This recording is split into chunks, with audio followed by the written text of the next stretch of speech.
Le cours à nouveau est consacré à monsieur et madame K1. C'est le seul cours qui me reste d'ailleurs. Ils doivent être très forts là-haut.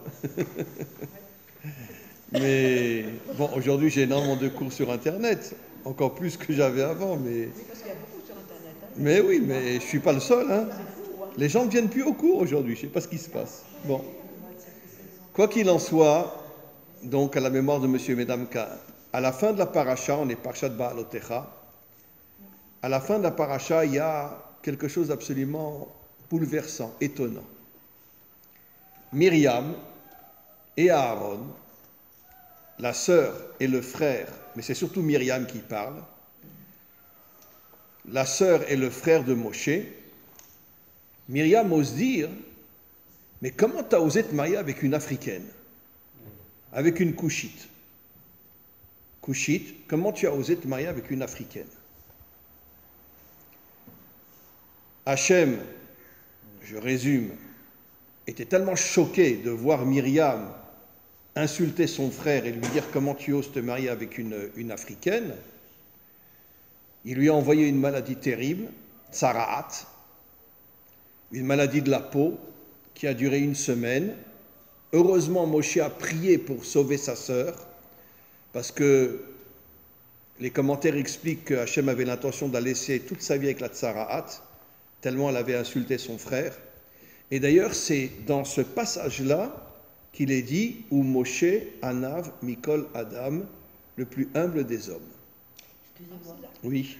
Il me semblait que, bon, c'est peut-être les deux, que le fait que Myriam ait parlé et se soit récolté ça, c'était pas pour le sujet de s'être mariée avec une Shkourite, c'était parce qu'elle lui reprochait d'avoir laissé sa femme seule pendant pratiquement 20 ans avec des enfants et qu'il avait été un mari... Il y a effectivement plusieurs commentaires. Mais moi, je prends le commentaire qui dit qu'il y a effectivement plusieurs commentaires. C'est vrai, il avait abandonné Tzipora aussi, parce que comme il était qu'avec Dieu, donc il ne voulait plus avoir de relation avec sa femme. La veuve le sang. Comment? La veuve le sang. Oui. Mais il y a des commentaires qui disent que Myriam l'a insulté. Comment tu oses te marier avec une Africaine? Et bon, c'est pas quelque chose d'évident. Et je vais expliquer plus en profondeur. Vous savez que dans le monde, il y a 4 couleurs. Il y a le blanc, le noir, le jaune et le rouge. Le jaune, les Asiatiques, les blancs, les Occidentaux, le noir, les Africains, et le rouge représente la force. Le rouge représente la force. D'accord? Voilà. Et il n'y a pas de bleu. Bien que le drapeau français est bleu, blanc, rouge, mais il n'y a pas de bleu. C'est que ou des jaunes ou des rouges. Les Indiens, c'était des rouges, qui étaient très forts d'ailleurs, mais ils sont tous massacrés par les Américains. Et le blanc et le noir. Le Zohar dit quelque chose d'absolument incroyable sur ces 4 couleurs, sans essayer de les connecter aux Asiatiques, etc. Il dit, le blanc, c'est le Keter, c'est la couronne. Ça veut dire qu'en vérité, le blanc représente la couronne. D'accord? Et notre ami est très très blanc, il n'est pas bronzé du tout, et donc... Ah, j'essaye pour ça. Il est très très blanc, et donc c'est la couronne. Voilà. Le Keter veut dire la couronne. Le jaune représente la lumière, dit le Zohar, puisque la lumière est jaune, le soleil est jaune, etc. La lumière qu'on allume à la maison est jaune, et le jaune représente la Chokhma, la sagesse de Dieu, qui illumine le monde. Enfin, ceux qui étudient la sagesse, ceux qui étudient le Zohar, ceux qui étudient le Talmud, etc., reçoivent la sagesse de Dieu, qui est la lumière jaune. Bon, pourquoi les Asiatiques sont jaunes? Je vais raconter une histoire. J'avais, malheureusement, je retiens mes larmes, j'avais un très très très grand ami qui vivait en Corée du Sud. Il s'appelait Pierre Cohen. Quand il s'est engagé à l'armée, il l'a envoyé en Corée du Sud. Et il a vécu en Corée du Sud pendant des décennies et des décennies. Il n'a jamais quitté la Corée du Sud et malheureusement il est mort d'un accident de moto. Là, il y a quelques mois. Il est mort d'un accident de moto. Et vous savez ce qu'il m'a dit? Que dans toutes les écoles de Corée du Sud, ils étudient le Talmud. Oui. Ils le traduisent bien sûr en coréen. Dans toutes les écoles de la Corée du Sud, ils étudient le Talmud en coréen. Ça veut dire que d'une certaine manière, il y a un rapprochement entre les Asiatiques et bon, je l'ai déjà dit 1000 fois, je sais que je me répète, excusez-moi, mais qui c'est qui a sauvé des milliers et des milliers de Juifs pendant la Shoah? Les Chinois et les Japonais. Les Japonais aussi. C'est un ambassadeur. Oui. Il y a un ambassadeur japonais qui, lui, a agi auprès du président, qui a accepté, mais c'est surtout les Chinois. Les Chinois ont sauvé des milliers et des milliers de Juifs. D'ailleurs, la Yeshiva Slobodka, où moi j'ai étudié à Bnei Brak, elle est passée par la Chine, et les Chinois ont accepté d'avoir des Juifs chez eux, et voilà. Et même les Japonais ont accepté des Juifs alors qu'ils étaient avec Hitler. C'est incroyable. Mais ils ont accepté. Et donc, bon, on va savoir si un jour les Asiatiques ne deviendront pas la lumière. Mais je vais vous apprendre quelque chose.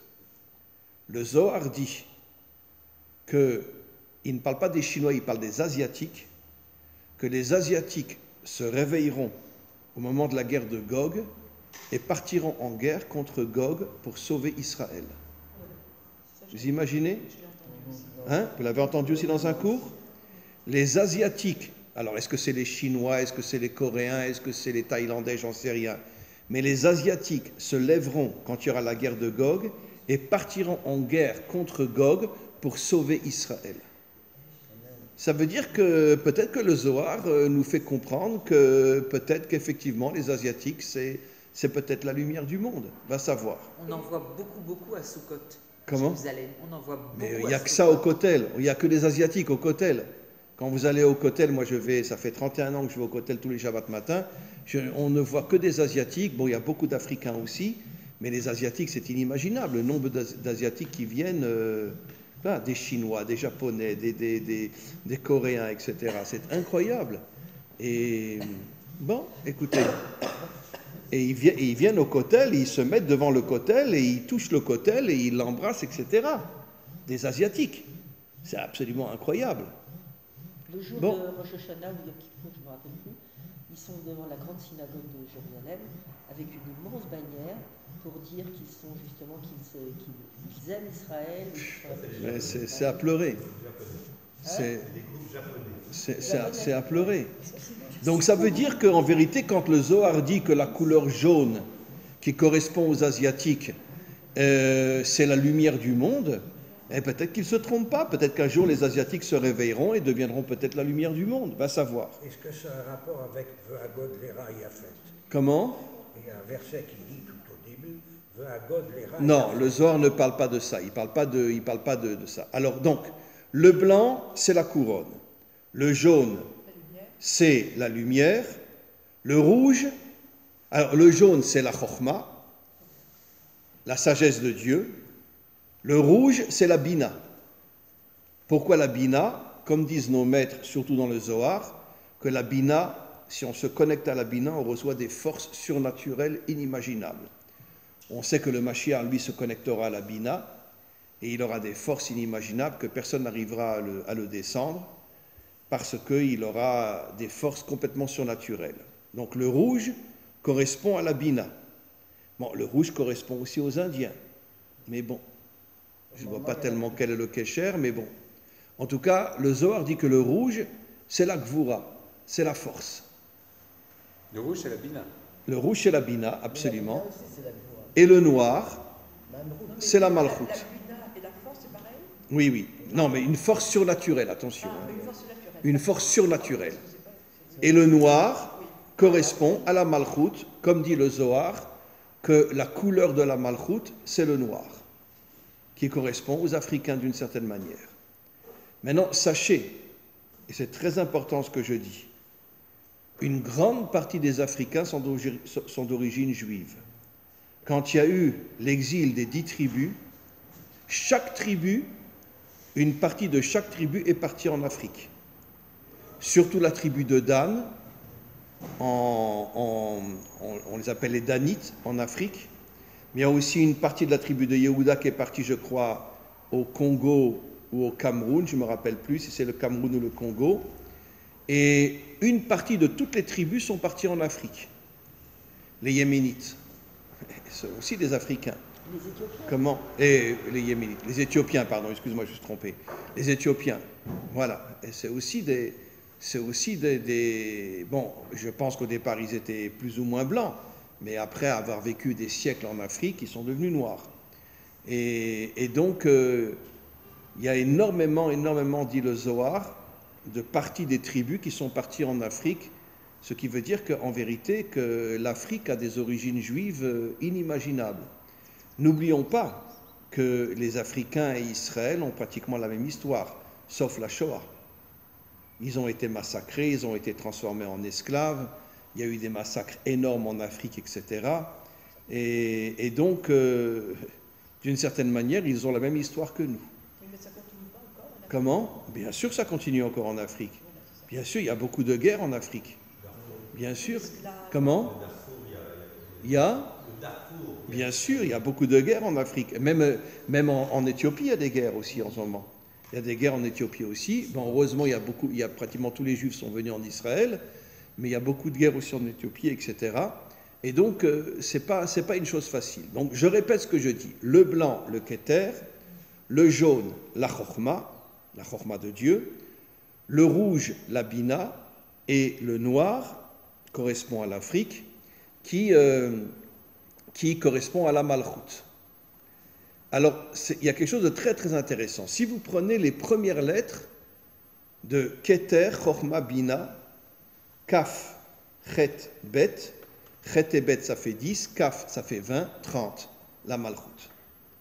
Nos maîtres nous disent que la Malchut s'acquiert Beshloshim Ma'alot, dans 30 étapes. Pour avoir la Malchut, d'ailleurs, David est devenu roi à l'âge de 30 ans. Toute sa vie, il a travaillé pour devenir roi. Il est devenu roi à l'âge de 30 ans. C'est-à-dire qu'il est arrivé à atteindre les 30 niveaux de la Malchut. Il y a une chose absolument extraordinaire. Vous savez que le roi David, lui, quand il a été à Hebron, quand Shaoul est mort, tous les chefs de tribus sont venus le voir et lui ont dit « Viens à Jérusalem pour être le roi d'Israël ». Parce que tout le monde savait qu'il avait été nommé roi en cachette par Shmuel. Et maintenant, il voulait officialiser sa royauté. Il est parti 7 ans à Hebron. 7 ans à Hebron. Il s'est connecté avec Abraham, Yitzhak et Yaakov. Et il est devenu le 4e pilier on pourrait dire les 4 pieds du trône de Dieu. Mais ce qui est très intéressant, c'est que finalement, à l'époque du roi David, c'était Abraham le Chesed, Yitzhak la Gvura, mais pas la Gvura de la Bina, je vais expliquer, Yaakov Tiferet l'unité, et David la Malchut. Mais en vérité, Abraham, Yitzhak et Yaakov font partie des 7 sphirotes du bas. Ils ne font pas partie des 7 sphirotes du haut. Ce qui veut dire que pendant toute notre histoire, jusqu'à la délivrance finale, on vit dans le monde d'en bas. On n'est pas connecté ni au Keter. Le seul qui va se connecter au Keter, c'est le Mashiach. Il aura le Nefesh, l'action, le Rouar, Yosef, la Neshama, Moshe, la Bina. Il aura la Chaya, la Chokhma, Adam Arishon, qui aura fait Tchouva, et il aura la Yechida, c'est lui. C'est lui-même le Keter. C'est le premier qui va atteindre les 5 niveaux de l'âme.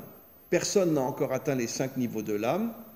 Bon, Moshe était au niveau de la Bina, c'est vrai, mais il n'a pas atteint la Chaya et la Yechida.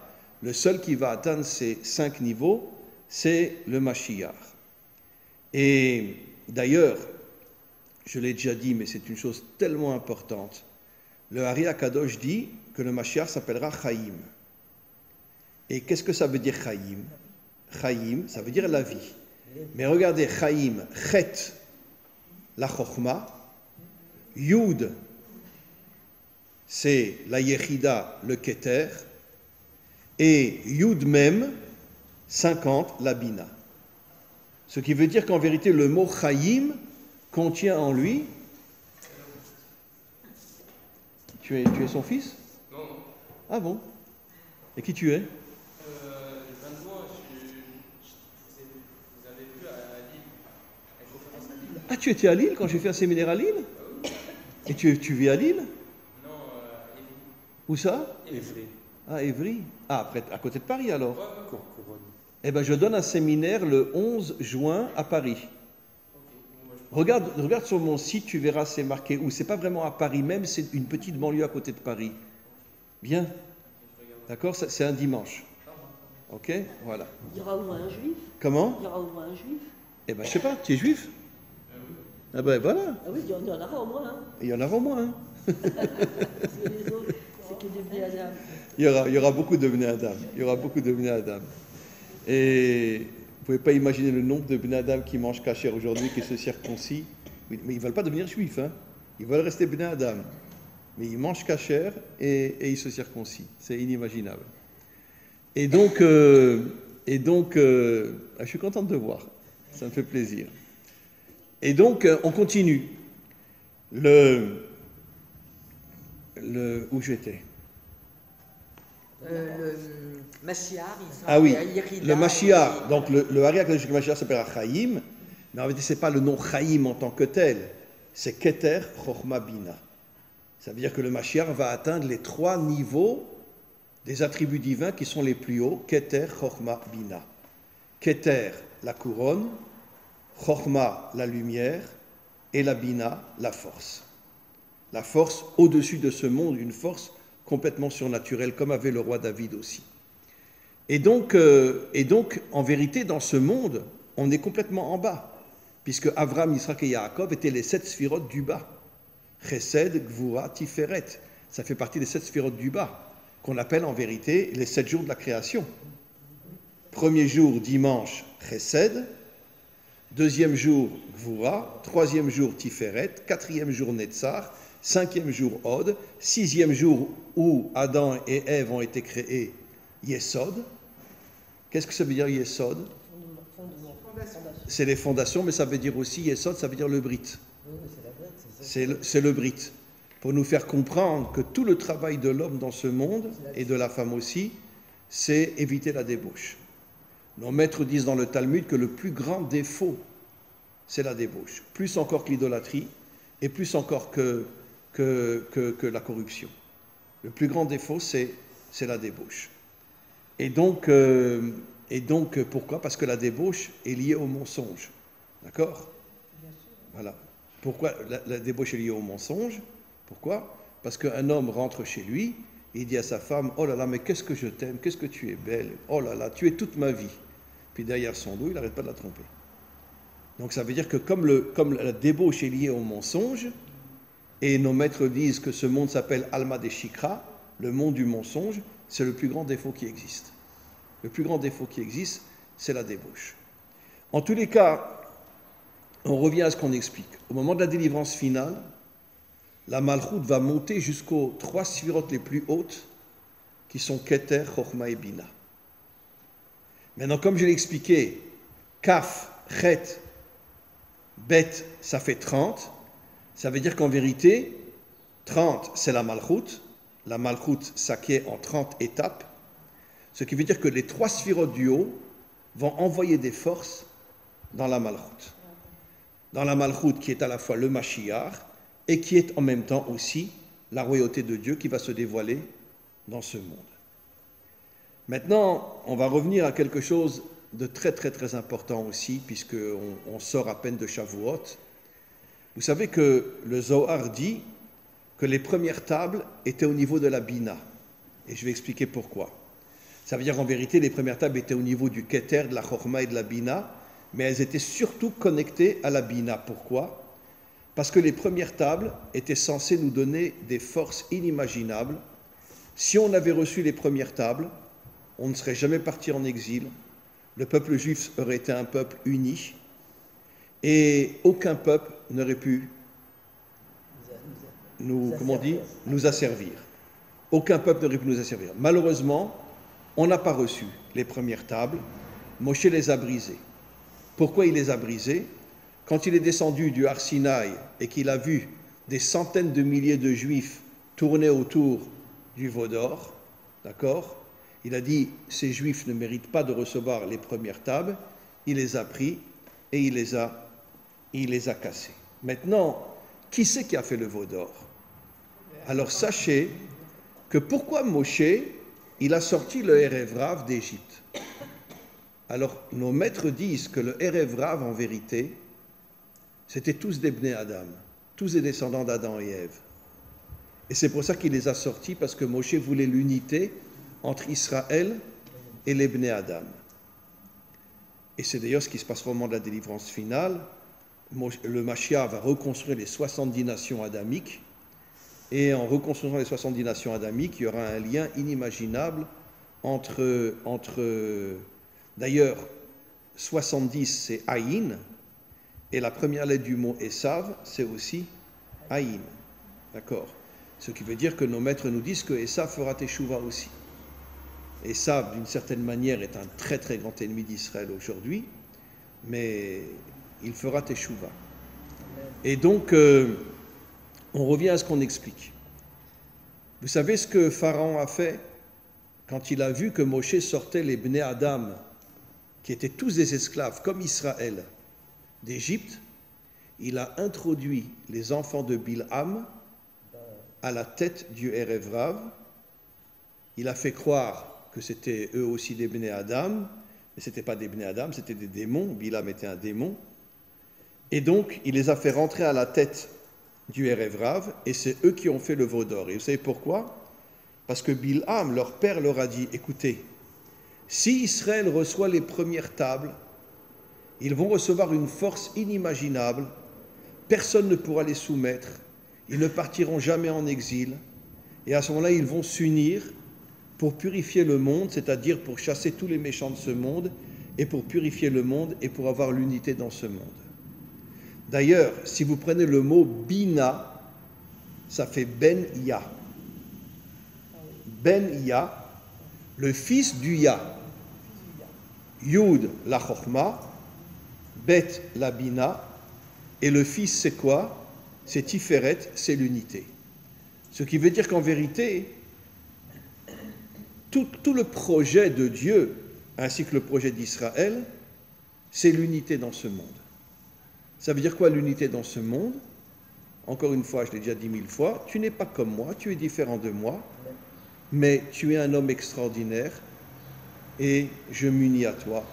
Même si tu n'as pas la même religion que moi, même si tu n'as pas les mêmes idées que moi, tu es un homme bien et je m'unis à toi. Aujourd'hui, 99% de la population mondiale ne veut pas l'unité, ne veut que l'uniformité. Aujourd'hui, on vit dans des sectes, je suis à droite, je suis à gauche, je suis Chabad, Breslev, Gour, Vijnitz, machin, etc. Comme j'ai déjà dit 1000 fois, les seuls qui ont refusé de créer des mouvements, c'était les Sfaradim. Les maîtres Sfaradim ont refusé de créer des mouvements parce qu'ils ne voulaient pas tomber dans des sectes, mais les Ashkenazim, eux, c'est que des sectes. Mais quoi qu'il en soit, donc on retrouvera d'une certaine manière l'unité au moment de la délivrance finale. Et encore une fois, les enfants de Bilham ont entendu leur père leur dire « Si Israël reçoit les premières tables, à ce moment-là, on ne pourra jamais les soumettre. Faites tout pour créer le veau d'or, pour amener des centaines de milliers de Juifs devant le veau d'or, et comme ça, Moshe cassera les premières tables. » Bilham avait une sorte de roi HaKodesh, il avait aussi une sorte de prophétie, et il a compris que les premières tables allaient sauver Israël, et pas seulement Israël, allaient sauver le monde entier. C'est-à-dire, à part les méchants qui sont dans ce monde, bien sûr. Et donc, c'est ce qui s'est passé, les premières tables ont été cassées. Et après, on a reçu les deuxièmes tables. Alors, je suis désolé de vous le dire, d'accord, les deuxièmes tables, ce n'est pas la Torah. Les deuxièmes tables, c'est la religion juive, qui n'a aucune différence entre la religion chrétienne ou la religion musulmane. On n'a pas aujourd'hui les premières tables. Et est-ce que les deuxièmes tables... Pourquoi tu ris, toi?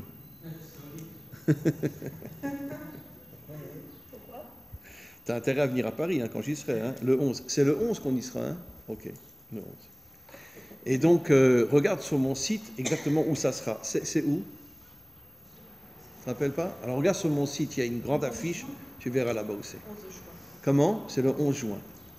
Et donc, les deuxièmes tables nous ont protégés.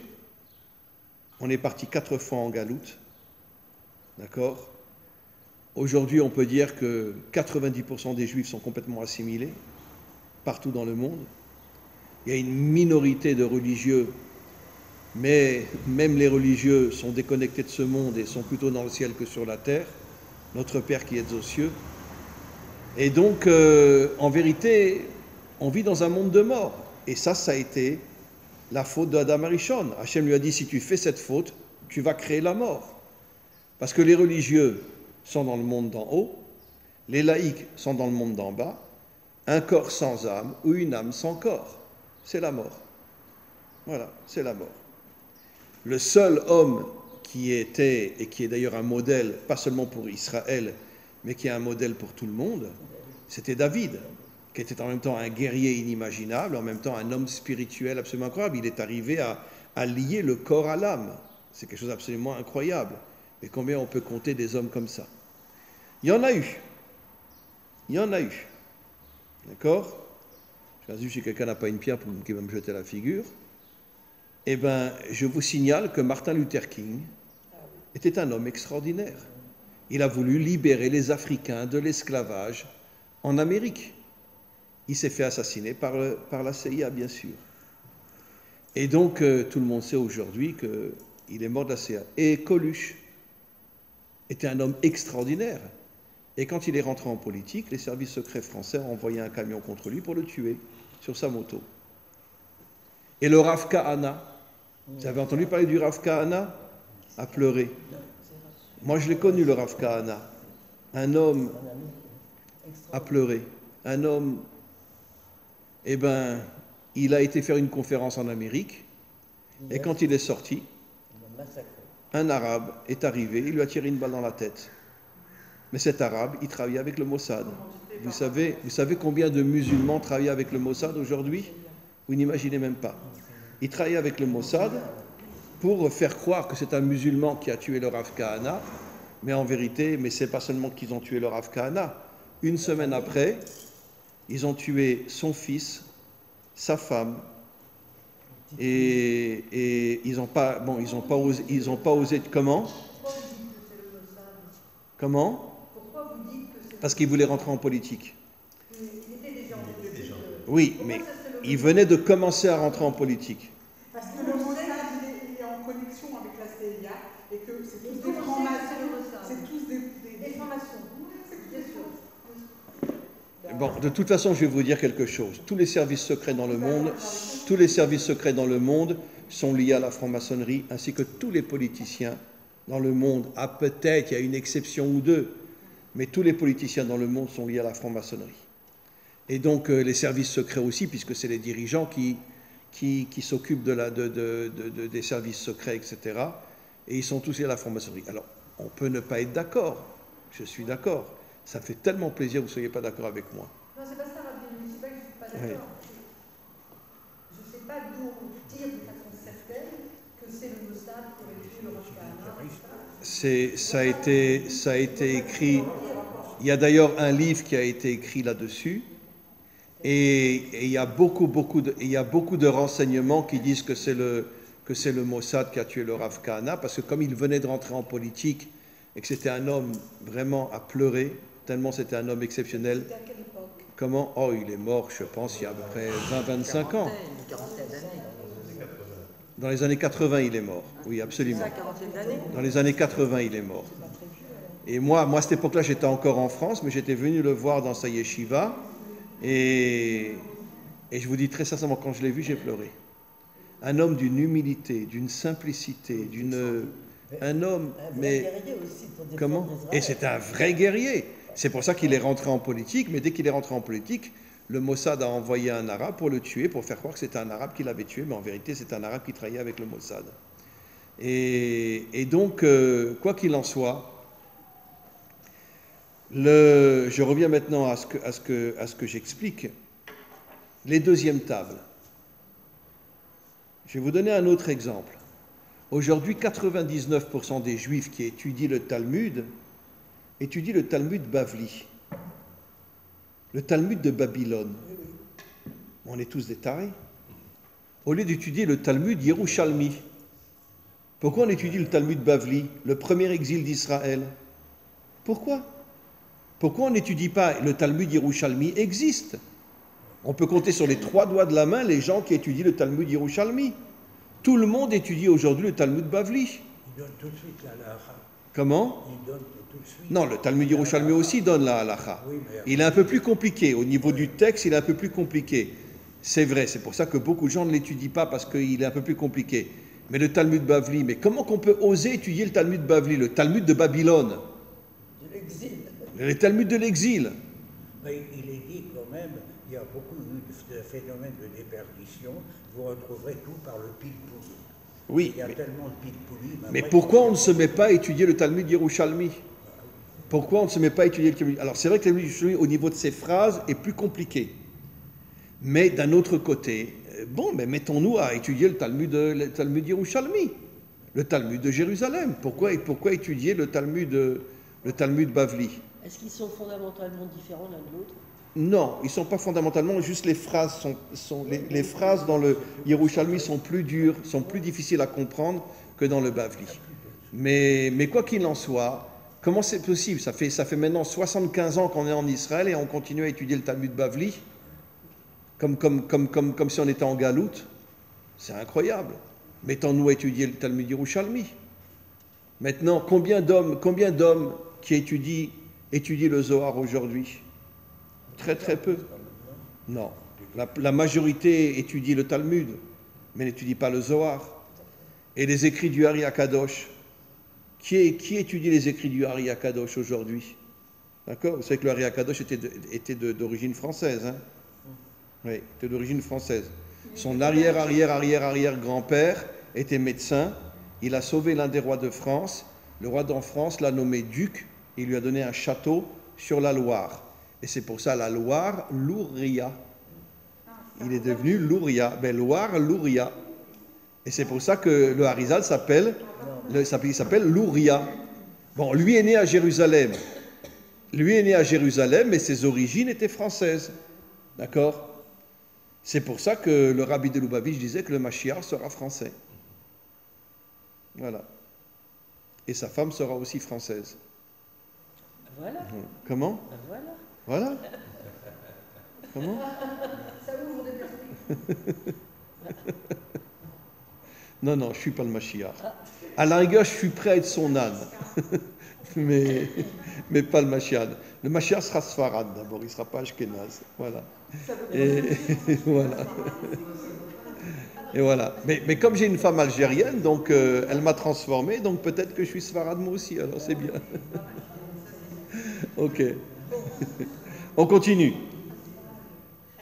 Maintenant, regardons un petit peu les deuxièmes tables. Encore une fois, elles nous ont protégés? Non.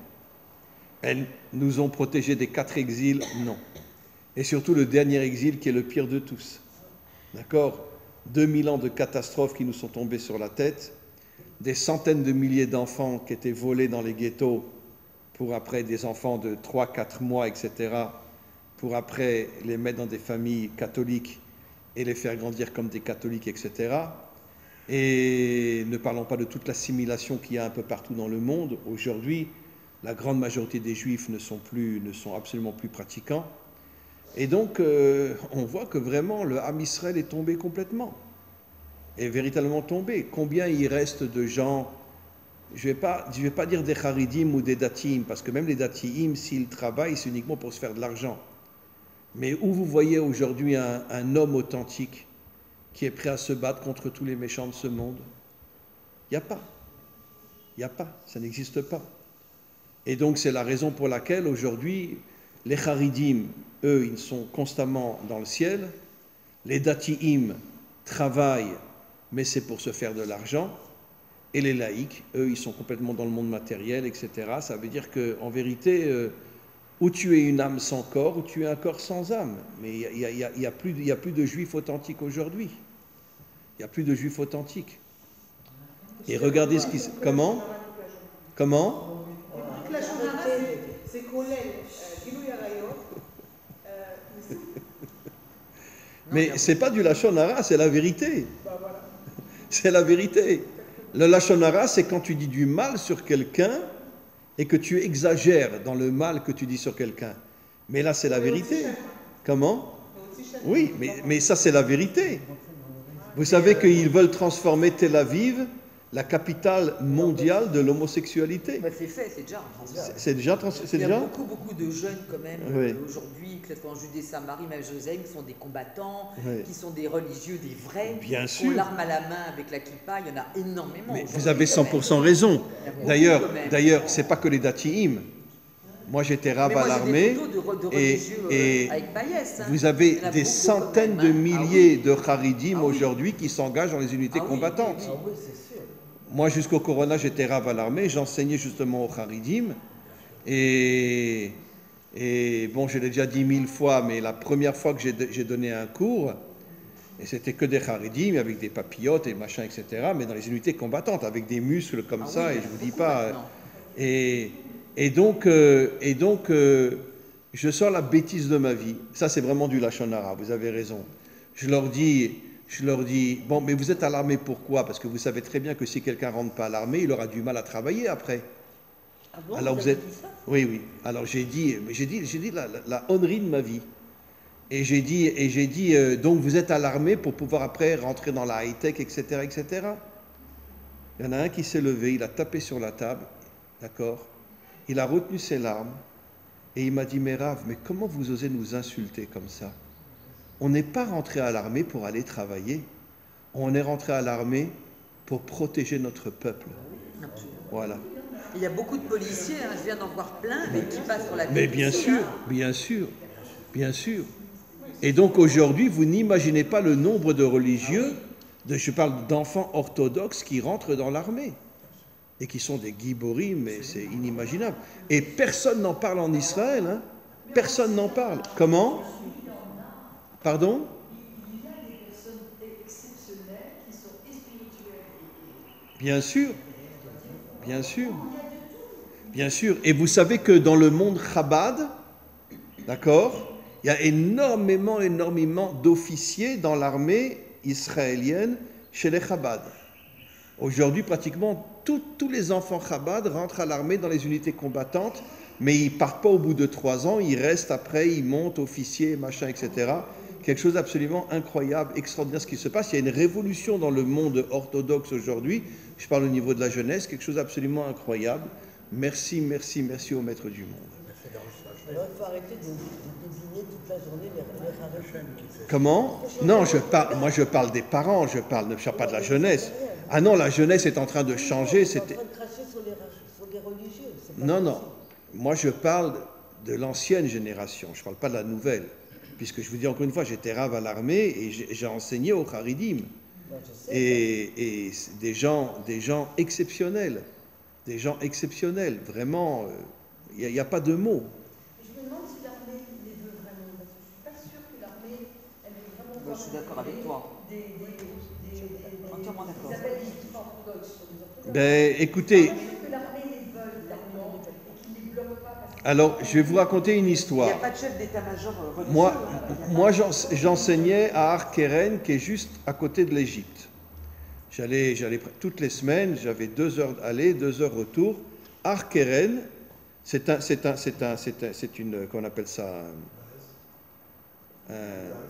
une base, d'accord, où on va dire 80% ne sont pas religieux. Ce sont des Givati, j'enseignais dans le Givati, j'enseigne dans le Givati chez les parachutistes et dans les commandos aussi. Et donc, mais surtout chez le Givati, qui sont des unités combattantes. Eh bien, figurez-vous, d'accord, aussi incroyable que ce soit, qu'à cause du fait qu'il y avait là-bas une centaine d'orthodoxes qui étaient dans cette base-là, tous les repas étaient badats.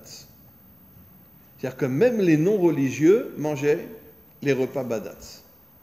Et pas de mélange de lait et de viande, etc., comme il y a malheureusement dans beaucoup de camps qui sont complètement laïques, il y a des mélanges de lait et de viande, etc. Et il n'y avait pas de mélange de lait et de viande, c'était badatz, ça veut dire la plus haute cacheroute qui existe en Israël, même les 80%. Et je vais vous raconter une histoire aussi. À chaque fois que je donnais des cours à ces religieux-là, d'accord, j'avais plein de laïcs qui venaient, des hommes, des femmes, qui venaient écouter mes cours aussi. Plein. Plein, ça veut dire peut-être une dizaine, une quinzaine, une vingtaine qui venaient, ils voulaient écouter des cours de Torah. C'est absolument incroyable. Bon, je ne dis pas des centaines, mais en tout cas, il y avait peut-être 15, 20 qui venaient pour écouter des cours de Torah. Et pareil chez les tzanchanim aussi, chez les parachutistes aussi. J'enseignais chez les parachutistes haridim, mais des garçons, c'est à pleurer. Des muscles, des forces, c'était parce qu'ils faisaient des entraînements inimaginables. Qui vous remplace maintenant? Bah oui, ce que Comment? Eh bien, depuis le corona, ils m'ont viré. Ah bon? Oui, ils ont viré plein de raves pendant le corona, parce qu'ils ne voulaient plus que les raves aillent enseigner la Torah aux militaires. C'était Lapide à cette époque-là qui dirigeait. Ah, bah pourquoi vous ne faites pas du forcing pour y aller? Comment? Pourquoi vous ne faites pas du forcing pour retourner? Parce que même Bibi, il est resté dans cette optique-là, qu'il y a de moins en moins de cours de Torah dans les unités haridites aujourd'hui. Et d'ailleurs, bon, peu importe. Hier, j'ai rencontré tout un groupe de Givati. On était à l'hôpital, on a rencontré un groupe de Givati. Et je leur ai demandé, il y en avait des Haridim et il y en avait des laïcs et des datim. Je leur ai demandé aux Haridim, est-ce que vous continuez à recevoir des cours de Torah? Vous savez ce qu'ils m'ont répondu? Non. Il n'y a plus de cours de Torah. Même Bibi ne veut pas qu'il y ait des cours de Torah dans les unités combattantes. Voilà. Moi, je ne suis pas étonné de la part de... Ça veut dire que jusqu'au Corona, il y avait tous les jours des cours de Torah, 1 heure et demie. Ils venaient dans la synagogue, il y avait des cours de Torah. Aujourd'hui, même Bibi suit le chemin de Lapide, il n'y a plus de cours de Torah aujourd'hui. Il n'y a plus de cours de Torah. Je ne vois pas du tout la relation. Voilà. Je leur ai demandé, c'était hier, ils m'ont dit non, on n'a plus de cours de Torah. Comment? Galante. Il faut parler avec les nouveaux qui sont au gouvernement, à part Bibi. Oui, mais c'est Bibi qui dirige aujourd'hui, hein, c'est pas... Bon, alors, Il y a un deep state. on va aller un petit peu plus loin maintenant. On dit que le Mashiach, lui, va redonner à Israël et aux 70 nations adamiques, parce que les 70 nations adamiques n'ont jamais reçu la Torah, leurs dirigeants ont tout fait pour qu'ils ne la reçoivent pas. Mais quand Hachem a proposé la Torah à Israël, il l'a proposé aussi aux 70 nations adamiques. Et bon, j'imagine qu'il y avait des différences, puisqu'il y avait des différences sans doute. Mais quoi qu'il en soit, j'imagine qu'il y avait quand même pas mal de commandements qui étaient communs. Et donc le Mashiach va d'abord reconstruire les 70 nations adamiques, parce qu'aujourd'hui les 70 nations adamiques ont complètement disparu. Il va les reconstruire, il va leur donner la Torah, et comme je l'ai déjà expliqué des milliers de fois, dans le prophète Ésaïe, qui c'est qui dit Ki mitzion tetze Torah ou dvar Hashem Yerushalayim? Ce n'est pas les Juifs, c'est les nations. C'est les nations adamiques qui disent Ki mitzion tetze Torah ou dvar Hashem Yerushalayim. Et la parole de Dieu sortira de Jérusalem. Ce sont les nations qui le disent, c'est marqué dans Rashi, ce n'est pas Israël qui le dit, c'est les nations. Et donc, les nations les nations adamiques vont retrouver bien sûr la Torah, et à ce moment-là, Israël et les 70 nations adamiques vont recevoir une force inimaginable qui va nous permettre de remplir notre mission que nous n'avons jamais commencé, à part le roi David. Mais bon, il était plus ou moins tout seul, parce que sachez que le roi David, son peuple détestait. Et pourquoi son peuple détestait? Parce que comme il était de Ruth, et qu'une grande partie d'Israël pensait que pas seulement les hommes de Moab ne pouvaient pas se convertir, même les femmes de Moab ne pouvaient pas se convertir, la grande majorité des Juifs pensaient que David c'était un non-juif. Et donc ils le détestaient. C'est pour ça que Shaoul a voulu le tuer plusieurs fois. Parce que Shaoul pensait que ce n'était pas un juif. Et donc... Dans les premières tables, oui. pas les recoller. Oui, mais même si on les recolle, on ne sera pas au niveau, parce que pour pouvoir avoir les premières tables, il faut être au niveau de la Bina. Et bien que nos maîtres nous disent que Bina Yetera Nitna Laisha, que la femme a plus de Bina que l'homme. L'homme n'a pas du tout de Bina et la femme a la Bina. Et c'est la raison pour laquelle, en vérité, le vrai Mashiach, ça ne sera pas l'homme, ça sera sa femme, qui a été le Gilgul de Ève, et le Mashiach sera le Gilgul de Adam. Elles étaient dans le morceau étaient dans le tabernacle. Oui, oui, elles étaient dans le tabernacle, mais elles étaient cassées malgré tout. Et on avait les deuxièmes tables. Alors je voudrais juste dire quelque chose de très très important. En vérité, les deuxièmes tables n'ont rien à voir avec la Torah. La preuve, non, je ne dis pas qu'on n'accomplit pas la Torah, mais je parle les deuxièmes tables, d'accord? C'est ce qu'on pourrait appeler la religion juive. Comme il y a la religion catholique, protestante, islamique, etc., c'est la religion, d'accord? Comme disait Marx, la religion, c'est l'opium des peuples. Alors bien sûr, dans toutes les religions, il y a des exceptions, mais on peut les compter sur les 3 doigts de la main. Des gens qui sont vraiment des gens dans l'action, vraiment. Mais chez nous aussi, je veux dire, encore une fois, même les dati'im qui travaillent, à la différence des charidim, s'ils travaillent, c'est pour se faire de l'argent, c'est pas pour normal, c'est normal de gagner sa vie. Non, je n'ai pas dit que ce n'est pas normal de gagner sa vie, mais je veux dire, ce n'est pas des combattants, ce n'est pas dans le sens qu'ils se battent contre le mal. Comprenez? Je veux dire... J'ai habité là où ils habitent. Alors vous savez, j'ai déjà raconté cette histoire-là 1000 fois, je sais, je m'excuse de la raconter. La première fois que j'ai été contacté, ça remonte à peut-être une dizaine d'années, j'ai été contacté par le Forex. Ah ouais. Par le Forex. Ils m'ont dit, viens donner des cours chez nous. Moi, je ne savais pas ce que c'était le Forex. Je ne savais pas que c'était les plus grandes crapules de la Terre. D'accord? Eh bien, quand j'ai été au Forex, d'accord, parce qu'ils m'ont demandé de venir donner des cours, ben, ils avaient tous une kippa noire sur la tête. Tous des charidim. Tous des charidim. Ben, les Zemmour, ils ont voulu des enterrements très religieux. Bien sûr. La famille Zemmour. Bien sûr. Eh bien, c'était que des religieux. Mais moi, au départ, je ne savais pas. J'ai fait un cours d'1 heure et ils m'ont donné 3000 shekels. J'ai dit, je reviens la semaine prochaine. Hein. 3000 shekels pour un cours d'1 heure. Parce que c'était les plus grands voleurs de la Terre. C'est quoi le Forex? Comment? Le Forex, c'est ils travaillent uniquement avec des non-juifs, d'accord? Et ils les volent. Ils les volent. Bon, aujourd'hui, il n'y a pratiquement plus de Forex parce que l'État s'est révolté contre le Forex, etc. Mais bien qu'il y en a encore, j'en connais encore 1 ou 2 comme ça, même à Jérusalem.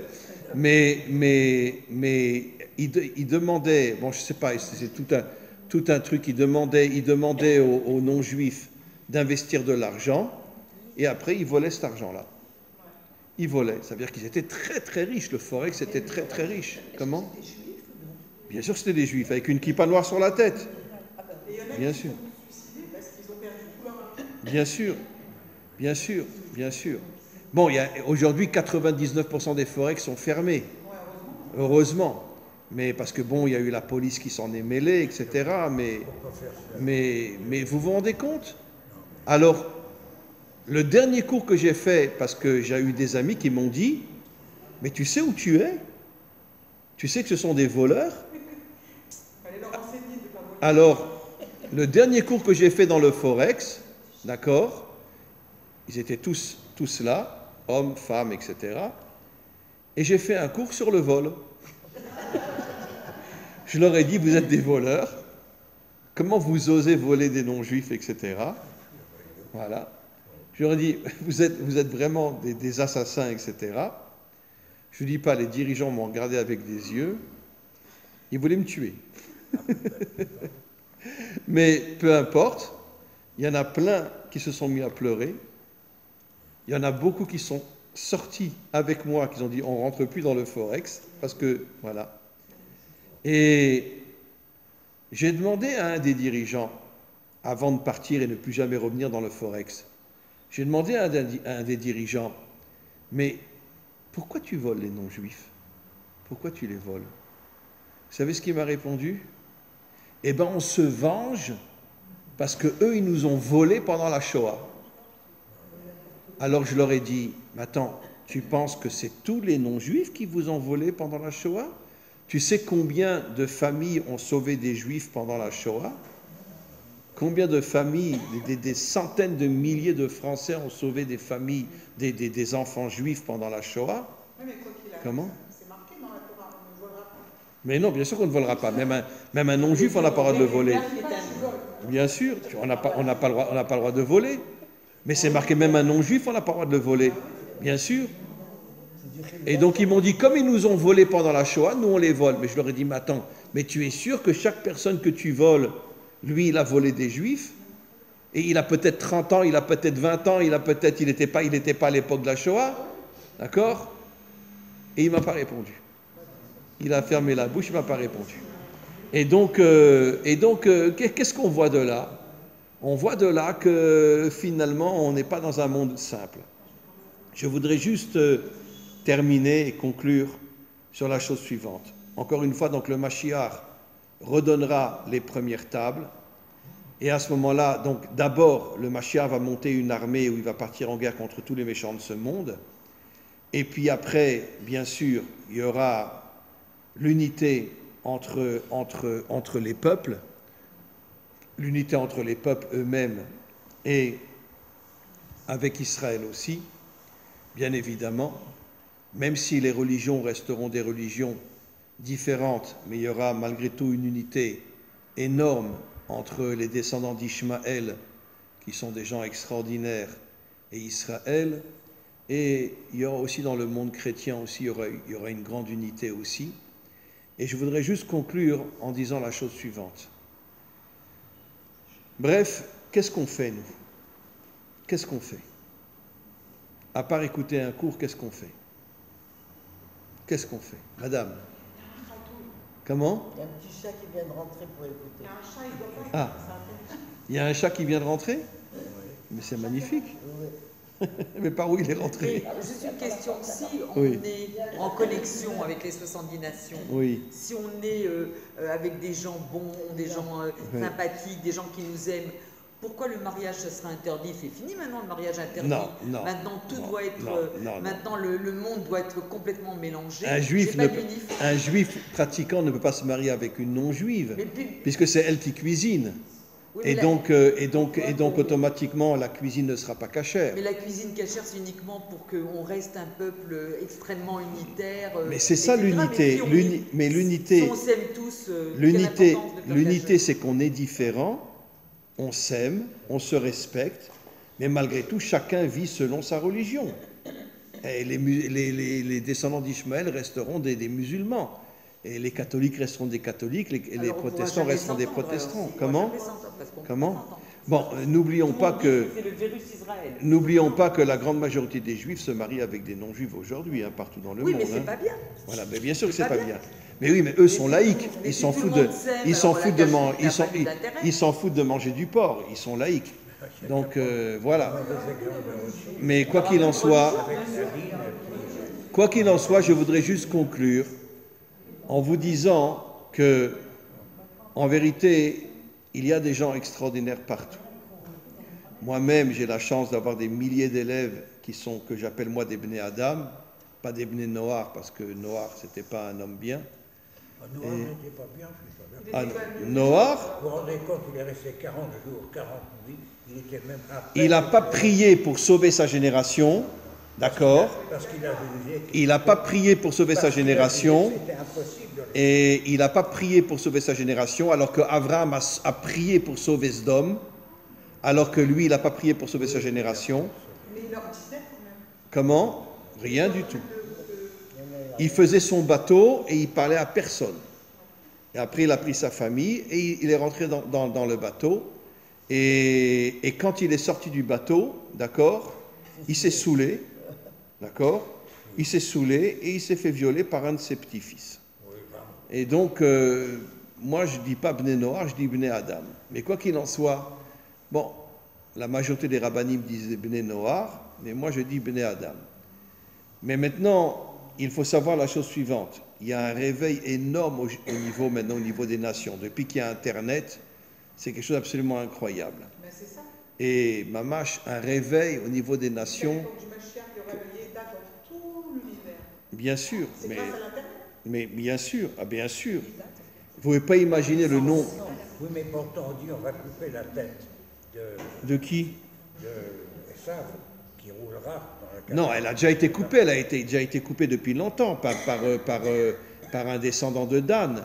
Et elle est tombée dans les bras de Moi, je Yitzhak. pense qu'il n'y aura qu'une reconnaissance intellectuelle, Voilà. et le cœur, il sera peut-être. En tous les cas, pour conclure, ce qu'on doit le plus chercher aujourd'hui, c'est le respect de l'autre. Voilà. J'ai déjà raconté cette histoire 1000 fois. Ah, ben voilà un petit chat. Voilà. Vous savez que j'avais un ami qui voulait ouvrir un Bet Chabad dans le Nord. Je ne sais pas pourquoi il a envoyé 120 lettres aux députés de la Knesset. 120 lettres, parce qu'ils sont 120. Le seul qui l'a aidé, qui lui a donné beaucoup d'argent, et qui est venu le jour de l'inauguration, avec une kippa sur la tête, et qui a dansé avec lui, vous savez qui c'était? Yossi Sarid. Extrême gauche. Yossi Sarid. Non, il n'a pas fait de chouva, pas du tout. Il est resté un gauchiste, mais c'est le seul qui lui a donné de l'argent, le seul qui est venu à l'inauguration du Bet Chabad et il a dansé avec lui et il lui a dit « Assis-toi à côté de moi ». C'est marrant, plus je te vois, plus j'ai l'impression que je te connais, toi. Oui, d'où on s'est vu? Ah oui, on s'est vu à Lille, c'est vrai. Et donc, voilà, mes amis, il est temps qu'on se réveille. Le monde est en train de tomber d'une manière catastrophique, il est temps qu'on se réveille.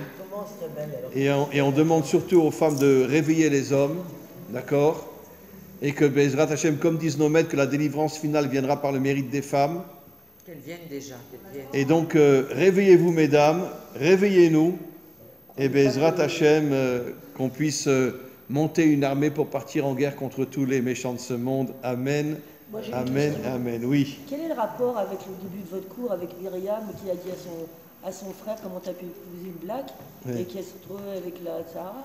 Mais parce que Hachem n'a pas accepté, parce que Hachem, entre le début parce du que cours et Hachem, la fin du cours. parce que Hachem savait que la couleur noire, c'est la couleur de la malchoute, la royauté de Dieu. Et alors Et donc, comme elle a insulté son frère, elle lui dit comment tu oses te marier avec une blague, et ben il lui a donné la tsarat. La question, c'est entre le début du cours où vous parlez de ça et la fin du cours, c'est quoi le rapport? Comment? C'est quoi le Parce que rapport? j'ai parlé de la bina, Et alors qui est en des premières tables. Ouais. Voilà. Voilà. Que des bonnes choses.